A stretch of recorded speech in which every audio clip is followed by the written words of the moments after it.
Apa kabar hari ini? Sudah siap kan untuk mau mendengarkan firman Tuhan? Oke deh, kalau begitu mari kita siapkan Alkitab kita. Kita buka dari Hagai 1 ayat 1 sampai 7. Tapi sebelum itu, mari kita satu dalam doa. Tuhan Allah Bapa yang baik, terima kasih untuk apa yang sudah Engkau berikan. Kami masih dapat memiliki waktu, memiliki kesehatan untuk dapat mendengarkan firman-Mu melalui IMPA secara online ini. Berkatilah ya Bapa, agar kami dapat mendengarkan firman-Mu dengan baik, dan berkatilah juga Kakak Yova yang akan memberitakan firman ini meskipun secara online. Terima kasih Bapa, inilah doa kami, dalam nama Tuhan Yesus kami sudah berdoa. Amin. Nah adik-adik, sekarang siapkan Alkitab adik-adik pada Hagai 1 ayat 1 sampai 7.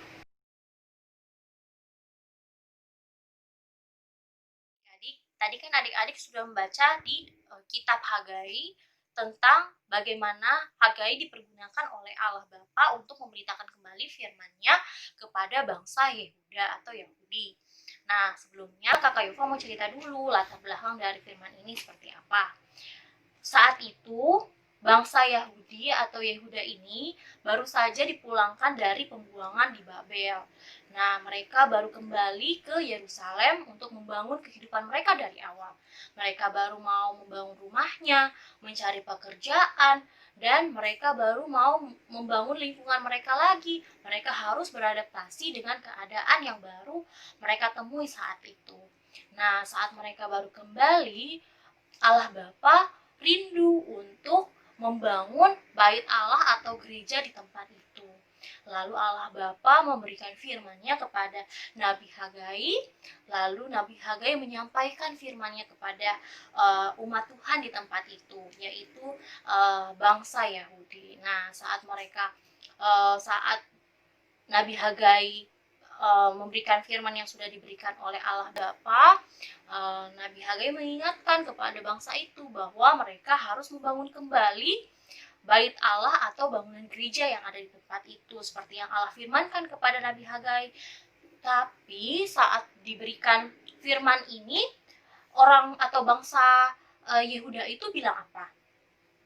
Begini, bangsa ini berkata, sekarang belum waktunya untuk membangun kembali firman Tuhan. Wah, dia bilang, aduh, jangan dulu deh, jangan sekarang dulu deh, belum waktunya. Saya mau bangun rumah saya dulu, saya mau cari pekerjaan dulu, saya mau cari bangun lingkungan saya dulu, biar bagus dulu. Nah, lalu firman Allah melalui Nabi Hagai menjawab seperti ini. Apakah sudah tiba waktunya bagi kamu untuk mendiami rumah-rumahmu yang dipapani dengan baik, tetapi rumah ini tetap menjadi reruntuhan.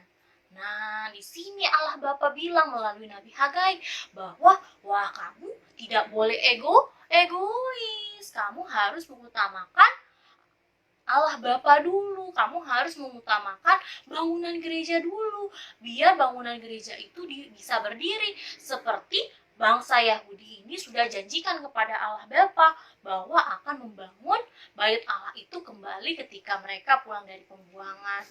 Nah, adik-adik, sama seperti saat ini dengan kita. Kita kadang-kadang suka bilang sama Tuhan, aduh Tuhan jangan dulu deh, saya lagi sibuk, gak bisa berdoa. Atau aduh Tuhan bentar dulu deh, saya lagi ngantuk. Nah, sebentar aja sekolah minggunya, nanti aja siang-siangan aja, karena kan online. Tidak boleh seperti itu, karena kita harus mengutamakan Tuhan dulu, seperti yang Nabi Hagai bilang kepada bangsa Yerusalem. Bangsa Yerusalem diperingatkan bahwa, hei kalian itu boleh bangun rumah kalian itu boleh bangun lingkungan kalian, boleh cari pekerjaan apapun, tapi ada tapinya, harus mengutamakan Tuhan dulu. Nah, adik-adik juga harus tidak seperti itu ya, tidak mau menempatkan Tuhan sebagai prioritas, tidak menempatkan Tuhan sebagai hal yang utama. Nah, adik-adik harus belajar bahwa kita ada saat ini, di tempat ini kita bernafas, kita memiliki makanan, itu semua dari Tuhan.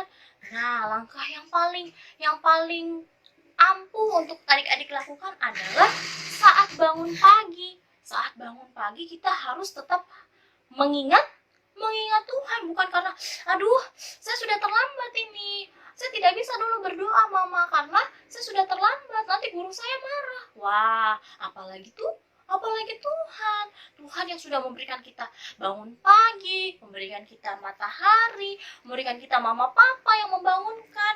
Nah, kita harus mengucapkan terima kasih terlebih dahulu kepada Tuhan. Adik-adik tahu tidak kalau mereka tidak membangun bait Allah ini karena mereka itu bukan tidak memiliki peralatannya, mereka bukan tidak memiliki bahannya, dan mereka bukan tidak memiliki tenaga yang mereka akan gunakan untuk membangun bait Allah. Tapi mereka membuat alasan karena mereka mencari-cari alasan untuk membangun kehidupan mereka sendiri-sendiri. Nah, adik-adik bisa lihat di pasal yang ke-6, kita baca sama-sama ya. Kamu menabur banyak tetapi membawa pulang hasil yang sedikit. Kamu makan tetapi tidak sampai kenyang. Kamu minum tetapi tidak sampai puas. Kamu berpakaian tetapi badanmu tidak sampai panas. Dan orang yang bekerja untuk upah, ia bekerja untuk upah yang ditaruh dalam pundi-pundi yang berlubang. Nah, jadi bangsa Yehuda ini mereka berpikir bahwa ketika mereka makan, mereka akan memperoleh kebahagiaan. Ketika mereka bekerja, mereka akan dapat kepuasan, mereka dapat dicukupi segala sesuatunya. Tapi ternyata tidak, karena yang dapat memberikan kebahagiaan, sukacita, kepuasan, dan memenuhi segala kebutuhan kita yaitu Tuhan. Kenapa Tuhan meminta Kakak Yova? Kenapa harus bangun gereja? Kenapa kan kita bisa berdoa sendiri-sendiri? Nah, makna dari pembangunan gereja di tengah-tengah bangsa Yahudi yang pulang dari pembuangan Babel itu adalah mereka menempatkan Tuhan di tengah-tengah mereka dan menjadikan fokus kehidupan mereka. Jadi mereka tidak fokus pada diri masing-masing, melainkan fokus kepada pembangunan bait Allah ini. Di mana dengan pembangunan bait Allah ini mereka dapat membangun spiritual mereka, keyakinan mereka, dan fokus mereka kepada Tuhan, sehingga mereka percaya dan menempatkan keyakinan mereka, fokus mereka, sehingga mereka dapat memenuhi segala kebutuhan mereka. Ketika mereka makan, mereka dapat kepuasan. Ketika mereka bekerja, mereka dapat mencukupi segala kebutuhan mereka, karena semua itu berasal dari Tuhan, karena Tuhan menghendaki semua yang mereka kerjakan. Nah, adik-adik bisa kan melakukannya? Iya, jadi adik-adik harus seperti anak-anak Tuhan Yesus yang selalu menempatkan Tuhan Yesus menjadi nomor satu. Nah, nomor satu itu kita harus apa? Berdoa yang rajin, membaca firman yang rajin, karena firman Tuhan ini adalah buku panduan kita. Kita dapat melakukan segala sesuatu, mengetahui segala sesuatu rancangan Tuhan itu berdasarkan firman Tuhan. Tuhan menemukan kita dengan jawaban yang kita minta melalui doa kita. Terkadang kita bisa lihat dari firman-Nya. Nah, adik-adik bisa. Nah, oke. Mulai besok, selesai ibadah ini, Kakak Yova percaya pasti adik-adik akan lebih rajin lagi berdoa, lebih rajin lagi membaca firman Tuhan, lebih rajin lagi untuk mendengarkan atau mengikuti IMPA online. Nah, jangan lupa juga kita harus menjadi anak yang selalu taat sama orang tua, papa mama, kakek nenek, tante om, dan semuanya ya, juga termasuk guru-guru. Meskipun saat ini kita masih online, tapi Kakak Yova percaya adik-adik pasti akan tetap mengikuti peraturan-peraturan sekolahnya adik-adik, seperti belajar yang rajin, mengerjakan tugas, dan tidak boleh bermalas-malasan. Kita harus tetap semangat menghadapi segala sesuatu saat ini. Bisa? Nah, adik-adik, mari kita tutup pemberitaan firman kita hari ini. Mari kita satu di dalam doa. Tuhan Allah Bapakku yang baik, terima kasih untuk firman-Mu ya Bapak. Sekarang kami akan kembali ke tata ibadah kami ya Bapak.